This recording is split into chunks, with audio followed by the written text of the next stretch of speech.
மஅரூஃபா, இந்த உலக விஷயத்துல நல்லபடி அவங்களோட நடந்துக்க, அதே நேரத்துல வந்து மார்க்க விஷயத்துல அவங்களுக்கு கட்டுப்பற்றாத அப்படின்னு அல்லாஹ் ரப்பல் ஆலமீன் கூட திருமறையில சொல்லி காட்டுறான். அப்ப இந்த வரதட்சணை விஷயத்துல நம்ம எதுல வீழ்ந்துரும் தெரியுமா? இந்த 50 லட்சம் 10 லட்சம் 10,000 20,000 30,000 40 பவுன் நகை, காரு, விசா, வீடு, இதுகளெல்லாம் நம்மளை வீழ்த்தி விடுகிறது. இத்தனை வருஷம் கட்டி காத்த கொள்கை கோட்பாடு எதையெல்லாம் எதிர்த்தோம்? குர்ஆன் ஹதீஸை நிலைநாட்டுவதற்காக வேண்டி ஊரை எதிர்த்தோம், உலகத்தை எதிர்த்தோம், ஜமாத்துகளை எதிர்த்தோம், ஊரு நீக்கம் செய்யப்பட்டோம், பலவித கஷ்டங்களுக்கு ஆளானோம், அவ்வளவையும் சகிச்சுக்கிட்டு அப்ப உறுதியா நின்றோம். முடியாது. அல்லாஹ்வுடைய ரசூல் நெஞ்சில கை கட்டி இருக்கும் பொழுது அதை தடுத்தார்களே, ஆனால் நாங்கள் செய்து செத்தால் ஜாவமே தவிர உனக்கு பயந்துட்டு விட முடியாதான்னு சொன்னீங்களா இல்லையா? அல்லாஹ்வுடைய தூதர் ஸல்லல்லாஹு அலைஹி வஸல்லம் அவர்கள் தொழுகையில விரல் அசைத்திருக்கிறார்கள். இந்த சின்ன விஷயத்தை கூட நான் விட்டு தர முடியாது. நபிகள் நாயகம் ஸல்லல்லாஹு அலைஹி வஸல்லம் சொன்னதை செய்தே தீர வேண்டும் உறுதியா நின்றீங்களா இல்லையா? அது உண்மையான உறுதியாக இருந்தால் சில்லற விஷயத்திலையும் காட்டணுமா இல்லையா? பண விஷயத்திலையும் காட்டணுமா இல்லையா? அது அல்லாஹ்வுடைய தூதர் இந்த வழி எனக்கு காட்டவில்லை, கொடுக்க சொல்லி இருக்கிறான் அல்லாஹ். ரசூல் ஸல்லல்லாஹு அலைஹி வஸல்லம் இந்த வழிமுறையை எங்களுக்கு காட்டி தந்திருக்கிறார்கள், அதை மீற மாட்டோம். தாய் தந்தையெல்லாம் மீறி கொண்டு நான் தனிச்சு கல்யாணம் பண்ணுவேன், நில்லு நீ, அதான் வற்புறுத்தினார்கள் என்று சொன்னால், ஒரு ஆம்பளை கல்யாணம் பண்ணுவதற்கு தாய் தேவையா? தகப்பன் தேவையா? வழி இருந்து செஞ்சு வைக்கணுமா? தேவை கிடையாது, நீனா பண்ணிக்கலாம். அப்ப அந்த மாதிரி தப்பு செய்யாத வரைக்கும் அவங்கள மனம் குளிர வை. உன்னை தப்பான படுகொலியில தள்ளி அவங்க நரகத்துக்கு போய் அவங்களுக்கு அது நன்மை தெரிஞ்சுக்கிறீங்க. அவங்க சொல்ல மீறுவதுதான் அவங்களுக்கு மறுமையில் நன்மை. அவங்க சொல்ல கேட்டு நீ வரதட்சணை வாங்கினா நீனு நரகத்துக்கு போற, உங்க அம்மாவையும் சேர்த்து இழுத்துட்டு போற. நீ உன் தாய் சொல்ல எதிர்த்து விட்டு வெளியே வந்தேன்னு சொன்னா அவங்களையும் நரகத்திலிருந்து காப்பாத்துற, உன்னையும் காப்பாத்திக்கிற. கூ அம்புசக்கும் அகலிக்கும் நாரா, உங்களையும் உங்கள் குடும்பத்தாரையும் நரகத்தை விட்டு காத்துக் கொள்ளுங்க நல்லா சொல்றானே, அந்த கட்டளை எப்ப நிறைவேறும்? தாய் சொன்னாலும் தகப்பன் சொன்னாலும் ஊர் சொன்னாலும் உலகம் சொன்னாலும் நான் வரதட்சணை வாங்க மாட்டேன், நான் தான் கொடுப்பேன் அப்படின்னு ஒருத்தன் இருந்தால் அவன் தான் இந்த மனிதர் மாதிரி குகையில மாட்டிக்கிட்டு பணம் அவர் அசைச்சு பார்க்கல. இந்த ஆட்டு பண்ணை மாட்டு பண்ணையில அவருடைய நம்பிக்கையை கொஞ்சம் கூட ஆட்டங்கான செய்யல பாருங்க. அந்த மாதிரி நடப்பவர்கள் தான் இறையச்சமுடையவர்கள் என்பதற்கு தான் ரசூல் ஸல்லல்லாஹு அலைஹி வஸல்லம் சொல்லி காட்டுறாங்க. அடுத்தவர் கையேந்திரார் குகையில 3 பேர்ல ஒரு ஆள், யா அல்லாஹ் இந்த மாதிரி எனக்கு வயதான பெற்றோர்கள் இருந்தார்கள், தள்ளாத வயசு உள்ளவங்களா இருந்தாங்க, நான் தான் அவங்கள பராமரிச்சுக்கிட்டு இருந்தேன். நான் வந்து ஆடு மாடுகளை ஒட்டகங்களை மேய்த்து விட்டு அதுல பால் கறந்து எடுத்து வருவேன். அந்த பால் தான் உணவு. நமக்கு பால் உணவு ஆச்சரியமா இருக்கு, சோறு தின்னு பழகுன ஆள்களுக்கு அது விளங்காத விஷயங்கள். அந்த காலத்துல வந்து பால் தான் ஒரு முழு உணவா இருந்துச்சு. பாலை மட்டுமே குடிச்சிட்டு நினைச்சிருவாங்க, அதை பொழுத போக்கிடுவாங்க. பேரிச்சம்பழத்தை மட்டுமே தின்னுட்டு அதே உணவாக்கி கொள்வார்கள். அப்படிப்பட்ட ஒரு காலகட்டத்தில் வந்து பாலை கறந்துகிட்டு வர்றாரு. அவர் சொல்றாரு அல்லாஹ், யா அல்லாஹ் என் தாய் தந்தையருக்கு முதல்ல கொடுக்காமல் நாங்கள் சாப்பிடுவதில்லை என்று நான் வழக்கமா வச்சிருந்தேன், உனக்கு தெரியும். பால் கறந்துட்டு வந்தா தான் திங்க மாட்டார், தான் குடிக்க மாட்டார், கொண்டாடி கொடுக்க மாட்டார், பிள்ளைகளுக்கு கொடுக்க மாட்டார். ஃபர்ஸ்ட் யாருக்கு? முதல்ல என்னுடைய பெற்றோருக்கு தான் அல்லாஹ் கொடுப்பேன். அவங்க சாப்பிட்ட பிறகுதான் நான் சாப்பிடுறது வழக்கமா வச்சிருந்தேன். அதுக்கு பிறகு ஒரு நாள் வந்தேன், அவங்க தூங்கிட்டாங்க. ஆனால் நான் அவங்க சாப்பிடாம நான் சாப்பிடக்கூடாது என்பதற்காக வேண்டி என் பிள்ளைகளுக்கும் கொடுக்காம பராக்கு காட்டிக் கொண்டு அவங்கள தூங்க வச்சுட்டு என் பெற்றோர் சாப்பிட்ட பிறகுதான் நான் சாப்பிடுவேன், என் பிள்ளைகளுக்கு சாப்பிடுவேன் உறுதியா நின்று அவங்க தலைமாட்டில கால் மாட்டில நின்றுட்டு இருந்தோம். அதுக்கப்புறம் எழுந்த பிறகு அவங்க சாப்பிட்ட பிறகுதான் நான் சாப்பிட்டேன்ல, இதை நான் உனக்காக செய்தான்னு எடுத்துக்கொண்டால் எங்களை இந்த இக்கட்ல இருந்து காப்பாத்து கேட்கிறாரு. உருண்டு உழுந்துச்சு மொத்த பாருங்க, சந்தோஷம் வெளியே வந்துட்டாங்க என்று பெருமானார் ஸல்லல்லாஹு அலைஹி வஸல்லம் சொல்றாங்க. பெற்றோர் எப்படி நடத்துற எத்தனை பேர் சொல்லுங்க பாப்போம். தாய் தந்தையரை சாப்பிட்டுட்டு வீடுகள்ல வயசானவங்க இருப்பாங்க, உங்க வாழ்க்கை நெஞ்சில கை வச்சு சொல்லுங்க, முதல்ல தாய்க்கு தந்தைக்கு கொடுத்துட்டு தான் நீங்க சாப்பிடுறீங்களா? முதல்ல எல்லாம் தின்று விட்டு மிச்சம் தான் அம்மா அப்பா கொடுக்குறீங்க, கடைசியா கொடுக்குறீங்க, ஓரத்துல தள்ளி ஊடு வெளி தள்ளி விட்டுறீங்க. நபிகள் நாயகம் ஸல்லல்லாஹு அலைஹி வஸல்லம் சொல்றாங்கன்னு கேட்டா, இறையச்சம் உள்ள ஒருத்தன் தள்ளாத வயசுல உள்ள அந்த பெற்றோர்களை எப்படி கவனிக்கணும்னு கேட்டா, தனக்கு முந்தி அவர்களை கவனிக்கணும். தன்னுடைய புள்ள குட்டிகளை விட தன்னுடைய தாயையும் தந்தையும் இவன் கவனிக்கிறானோ அவனுக்கு தான் இறையச்சத்தின் அடையாளம் இது. அவர் செஞ்ச இந்த அமல அல்ல எந்த அளவுக்கு பெருசா எடுத்துக்கிட்டான்னு சொன்னா, அந்த குகையிலிருந்து விடுதலை ஆவதற்கு இது காரணமாக்குறானா இல்லையா? அப்ப அந்த மாதிரியாக பெற்றோரை கவனிக்கிறதுக்கு பதிலா இன்னைக்கு என்ன நடக்குது? கல்யாணம் பண்ணவன விட்டு ஓடி போயிடுறாங்க. வயசான காலத்துல தாய் தந்தையரோட இருக்கணும் என்பதற்காக வேண்டிதான் அவ்வளவு கஷ்டப்பட்டு வளர்த்தாங்க. நம்முடைய மலத்தள்ளி, நம்முடைய சிறுநீரை கழுவி, நமக்கு டிரெஸ் போட்டு, நம்முடைய எல்லா குறும்புகளையும் சகித்துக் கொண்டு ராத்திரி பகல ஐயும் வைக்காம கொசு கடிக்காம வைத்த வலிக்காம அதெல்லாம் முடிச்சுக்கிட்டு இருந்து திரும்பி திரும்பி லட்சம் தடவை முழிப்பாங்க, ஒரு நாளைக்கு 10 தடவை முழிப்பாங்க பெற்ற தாய்மார்கள். அந்த அளவுக்கு எல்லாம் நம்மளை கஷ்டப்பட்டு நம்முடைய பெற்றோர்கள் வளர்த்து ஆளாக்குனாங்களே அப்படின்னு நினைக்காம வெறும் இந்த உடல் சுகத்துக்கு முன்னுரிமை கொடுத்து கொண்டாடி செய்யற கடமை இருக்கு. அதுக்காண்டி அம்மாவை போய் தெருவில் போட்டா அவங்களை கவனிக்காமையா அவங்களோட கடமை செய்யாம சொல்லிட்டு போயிருக்கேன்னு நபிகள் நாயகம் ஸல்லல்லாஹு சொல்றாங்க. அதாவது தாயுடைய ஒருத்தர் வர்றாரு, நான் வந்து அல்லாஹ்வுடைய பாதையில் உயிர் தியாகம் பண்ண வந்திருக்கிறேன் அப்படிங்கிறாரு. ரசூல் ஸல்லல்லாஹு அலைஹி கேக்குறாங்க, ஹய்யுன் வாலிதாக்க, உனக்கு வாப்பா அம்மா உசுரோட இருக்காங்களான்னு கேக்குறாங்க. அவர் என்ன வர்றாருன்னு கேட்டா, நான் ஜிஹாதுக்கு வர்றேங்கிறார் ரசூல் ஸல்லல்லாஹு அலைஹி வஸல்லம் தலைமையில போறதுக்காக வேண்டி. ரசூல் ஸல்லல்லாஹு அலைஹி வஸல்லம் கேக்குறாங்க, ஹய்யுன் வாலிதாக்க, உங்க வாப்பாவும் அம்மாவும் உசுரோட இருக்கிறாங்களா? இருக்கிறாங்க. போய் அங்க போய் ஜிஹாது பண்றா, எங்க ஜிஹாது பண்ண வரீங்க? பாப்பா அம்மா கவனிக்காம வயசான ஆட்களை விட்டுவிட்டு ஜிஹாது பண்ணப்படல நீங்க. ரசூலுல்லாஹ் சொல்றாங்க, ஹய்யுன் வாலிதாக்க, உன்னுடைய தாயும் தந்தை உசுரோட இருக்கிறார்களா? அவங்க மனசை குளிர வைப்பியா? அவங்களுக்கு செய்யற பணிவிடையை செய்வியா? அவங்களுடைய உன்னை எப்படி அவங்க வந்து மலஜலத்தை கழிச்சிட்டு இருப்பிய? எப்படி உன் ட்ரெஸ் மாற்றினார்களோ, எப்படி உன்னை கழுவினார்களோ, உனக்கு பவுடர் போட்டார்களோ, உன்னை தூக்கினாலே மனம் கமகமன்னு வாசம் வர்ற மாதிரி ஆக்குனாங்களே, அதான் உன் இயற்கை வாசமா?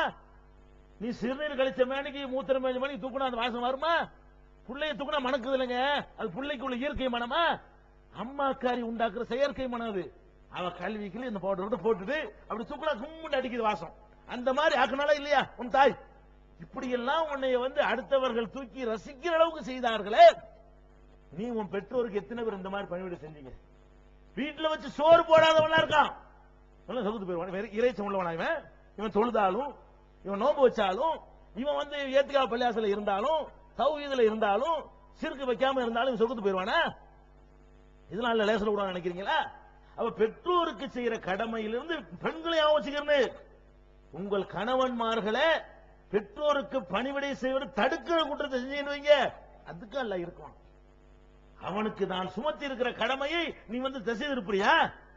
அப்ப அது மாதிரி நீ செஞ்சா உன் தாய் தந்தையருக்கு என்ன நடக்கும்? அவளுடைய மகன் அந்த மாதிரி பண்ணுவான். உன் தாய் தந்தையருக்கு, பெண்ணுடைய தாய் தந்தையருக்கு உன் மகன் இருப்பான்ல, உன் அண்ணன் தம்பி அந்த மாதிரி உமா பட்டு போயிருவான். ஞாபகம் வச்சுக்க.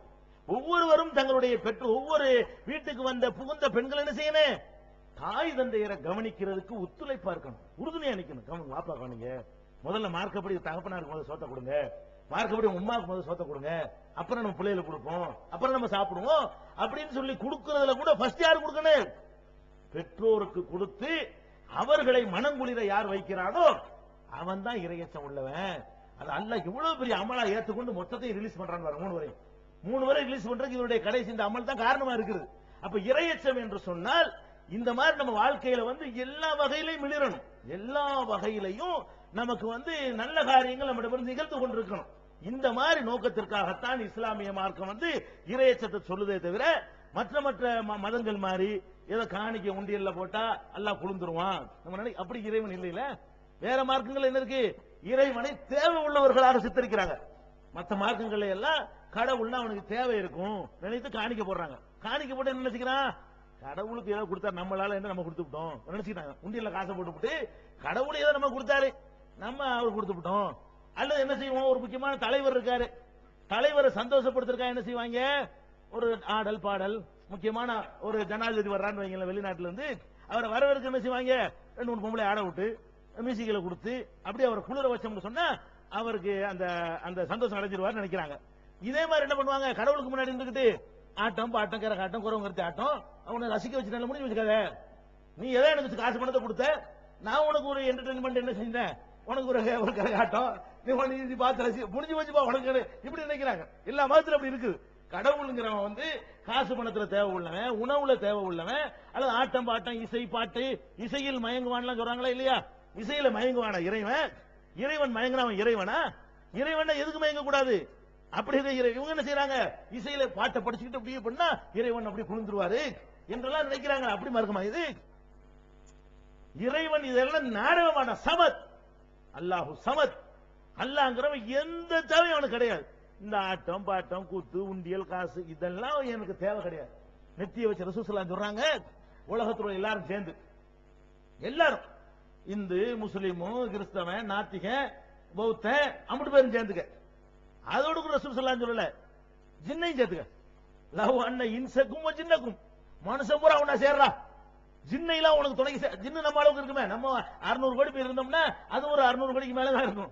எல்லாம் சேர்ந்துக்க, 1200 கோடி 1500 கோடி பேர் ஒன்னா சேர்ந்துக்கிட்டு அல்லாஹ்வை யாரும் வணங்குவதில்லை என்று ஏகமான தீர்மானம் நிறைவேற்று.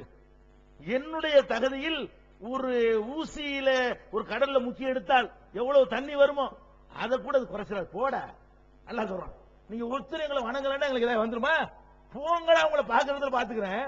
ஒரு பயில வணங்கலன்னு தீர்மானம் போட்டாலும் சரி, என்னுடைய தகுதியில் அது எந்த ஒன்றையும் குறைத்து விடாது. எல்லாம் சேர்ந்து கூடி ஏகமானதான், எல்லாம் 5 வேளை தொழுகை எல்லாம் கடைபிடிக்கிறது, தொழுதுகிட்டே இருக்கிறது, ஒரு கட்டளை மீறுவதில்லை என்று நீ முடிவெடுத்தாலும் என்னுடைய கிரேட்ல ஒரு கடுகளவு கூட அதிகமாகாது. போ, நீ எல்லாம் சேர்ந்து என்ன வணங்கினாலும் சரி, எனக்கு அதுல புண்ணியம் கிடையாது. எல்லாம் சேர்ந்து வணங்க மாட்டேன் டிசைட் பண்ணிட்டு போ, எனக்கு அதுல எந்த நஷ்டமும் கிடையாது. போங்கடான்றான். இதான் அல்ல. அல்லாஹ்க்கு இதெல்லாம் தேவையில்லை.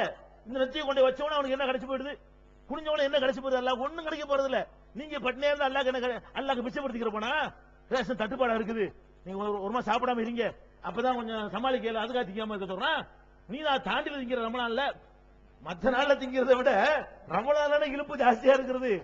டயத்தை மாத்திக்கிறீங்க, பகலுக்கு மேல ராத்திரில அடிக்கிறீங்க. நோன்பு திறக்கும் போது அடிக்கிறதே ஒரு நாள் ஃபுல்லா போதும், அப்புறம் தொழுதுட்டு வந்து அடி அடிக்கிறீங்க. 3 மணிக்கு உட்கார்ந்து 4:30 மணி வரைக்கும் அது பாட்டு வண்டி ஓடுது. திங்கிற அளவையும் அந்த தரத்தையும் டேஸ்டையும் பார்த்தால் என்ன பெரிய தியாகம் பண்ணிவிட்டீங்க. இதுல எல்லாம் ஒண்ணு மிச்சம் வராது, செலவு தான் கூட. நீங்க வேணா கணக்கு பண்ணுங்களேன், போன மாசம் எவ்வளவு செலவு உங்க வீட்டுல, ரமணான்ல எவ்வளவு செலவுன்னு பாருங்களேன். காசு கூட தானே செலவாகுது, அதுக்கு நிறைய. அப்ப அதிகமா சாப்பிடுற ரமணான்ல உறுதியாக பண்ணல, என்னத்துக்கு இதெல்லாம் மிச்சப்படுத்துறதுக்கு இல்ல. அல்ல ஆகுண்டு ஆயிரம், அவனுக்கு என்ன காதான குறைஞ்சிட்டு போதா, எல்லாம் திண்டாலும் 24 மணி தின்னுங்களா எல்லாரும், அவனுக்கு குறைஞ்சிருமா? குன்பய கூன் இதை அறாத செய்யன் ஐயா குரல குன்பய கூன் ஆகுமா ஆயிரம், அவ்வளவுதான். அவனுக்கு என்னங்க மேட்ரு, உண்டாயிரும். விளையணும் விளையும் அழிஞ்சிடும், பெய்யுத பெஞ்சிடும், ஓடுதா ஓடிடும், மேகத்தை கொண்டா நிப்பாட்டுவான், குட்டுமா குட்டிடும், ஓடுமா ஒண்ணுமே இருக்காது, இப்படி ஏமாத்திட்டு ஓடி போயிடும். அப்ப அந்த மாதிரியா ரப்பல் ஆலமீனுக்கு வந்து என்னத்துக்கு இதெல்லாம்? இதெல்லாம் உங்களுக்கு, இது எல்லாமே இந்த தொழுகை, இந்த நோன்பு, இந்த வணக்கங்கள் எல்லாம் நீங்கள் அவனுக்கு பயந்தால், அவனை உணர்ந்து நீங்கள் அச்சம் கொண்டால் உங்களுக்கு நல்லது நீங்கள் செய்வீர்கள், உலகத்துக்கு நல்லதை செய்வீர்கள், ஊருக்கு நல்லதை செய்வீர்கள், ஒருத்தர் அடுத்தவனுக்கு செய்யற கடமைகளை செய்வீர்கள், எல்லா வகையிலும் நல்லவனா நீங்க வாழ்வீர்கள். அப்படி வாழ்வதற்கு தான் உங்களை நான் படைச்சிருக்கிறேன். அதை செஞ்சுட்டீங்கன்னா என்னுடைய சொர்க்கத்தை அடைஞ்சுக்கிறீங்க. இதுதான் அடிப்படை. ஆக இறையச்சம் என்பது வந்து நம்ம உள்ளத்துல இருக்கிறது கம்மியா இருக்கிறது, ரொம்ப ஆழத்துல கிடக்கிறது. அதை வந்து நம்ம அதிகப்படுத்தி இந்த மாதிரி வணக்கங்களை செய்துவிட்டு அதை உருப்படணும். எப்படி உருப்படணும்? எப்படி உருப்படணும்? யா அல்லாஹ், உனக்காண்டி நான் தியாகம் பண்ணி தொழுக வந்திருக்கிறேன். இந்த இறையச்சத்தை வெளியில போன இன்னைக்கு உண்டாக்கிறேன். வீட்டுல மட்டும் பள்ளிவாசல்ல மட்டும் இறையச்சத்தை உண்டாக்கி வெளியே போன என்னை தடம்புல செஞ்சிடாத. நோன்பு காலத்துல மட்டும் என்னை இறையச்சம் ஆக்கி நோம்பு முடிஞ்சவன என்னை மாற செஞ்சிடாத. அல்ல எல்லா நேரத்திலையும் வையிருந்து நீங்கள் சங்கற்பம் எடுத்தீர்களே, ஆனால் இந்த உலகத்துல வருகிற எந்த துன்பங்களும் கூட உங்களுக்கு பெருசா தெரியாது. நம்ம கஷ்டப்படுறோம் உலகத்துல, அல்ல வறுமையை தந்துடுறான், ஆடி போயிடுறோமா? இல்ல இறையை சேர்ந்து ஆடுவோமா? அல்ல வறுமையை தருவான், பிள்ளைய தரமாட்டான், பல சோதனைகள் எல்லாம் தருவான். இதெல்லாம் கூட நம்ம சமாளிக்கிறது தேவைக்கு. நம்மளை படைச்ச ஒருத்தன் இருக்கிறான், அவனை மீறி தான் செய்ய முடியுமா? சரி, ஸ்ட்ரைக் பண்ணிடுவீங்களா? அப்ப உங்களை அல்ல வறுமையாக்கிட்டாங்க, ஊதிய உயர்வு கேட்டு எல்லாத்தையும் நிறுத்திடுவீங்களா? நீங்க என்ன நமக்கு செய்ய முடியுங்கிற அல்லாவுக்கு எதிராக நம்ம என்ன செய்ய முடியும்? அவன் தீர்ப்புக்கு பொருந்திக் கொள்வதை தவிர வேற என்ன போக்கிடம் இருக்கு நமக்குங்கிற? ஒரு போக்கிடம் இல்ல. எங்க போகல மல்ஜாமினல்லாஹி இல்லா இலைஹி, அவனை விட்டுட்டு வேற ஒரு இடத்துக்கு போக இடம் இருந்தா, இந்தியா சரியில்லைன்னு அமெரிக்காவுக்கு போவானா, அமெரிக்கா சரி இங்கிலாந்துக்கு போவானா, எங்க போவீங்க? அல்லாஹ் விட்டு அல்லாஹ்வை விட்டு எங்கேயாவது போறதுக்கு போக்க நமக்கு இருக்குதா? அப்ப அல்லாஹ் தரக்கூடிய அந்த கஷ்டம், வறுமை, துன்பம் எது வந்தாலும் நம்ம என்ன பண்றோம்? இறைவன் அவனுக்கு அதிகாரம் அவன் செய்யறான். அவனுக்கு எதிராக நம்ம போய் காய் நகர்த்துக்கு நமக்கு சக்தி இல்லை, முடியாது. அப்படின்னா அதையும் சேர்த்துக்கொள்வோம். அந்த இறைவனுடைய அச்சம் இருந்துச்சுன்னு சொன்னா எல்லாத்தையும் பேச பண்ணலாம். மனிதனாக வாழ்வதற்கு மிக முக்கியமான தேவையாக இந்த இறையச்சம் அமைந்திருக்கிறது என்பதை கூறி, உங்க ஊருடைய நிலைமை எனக்கு தெரியும், 10:30 மேல இருக்க மாட்டீங்க, நெளிஞ்சிருவீங்க என்ற காரணத்தினால ஒரு முக்கியமான அறிவிப்பை செய்து என்னுடைய உரையை நிறைவு செய்கிறேன். வருகிற டிசம்பர் எங்க மாசத்துக்கு நம்ம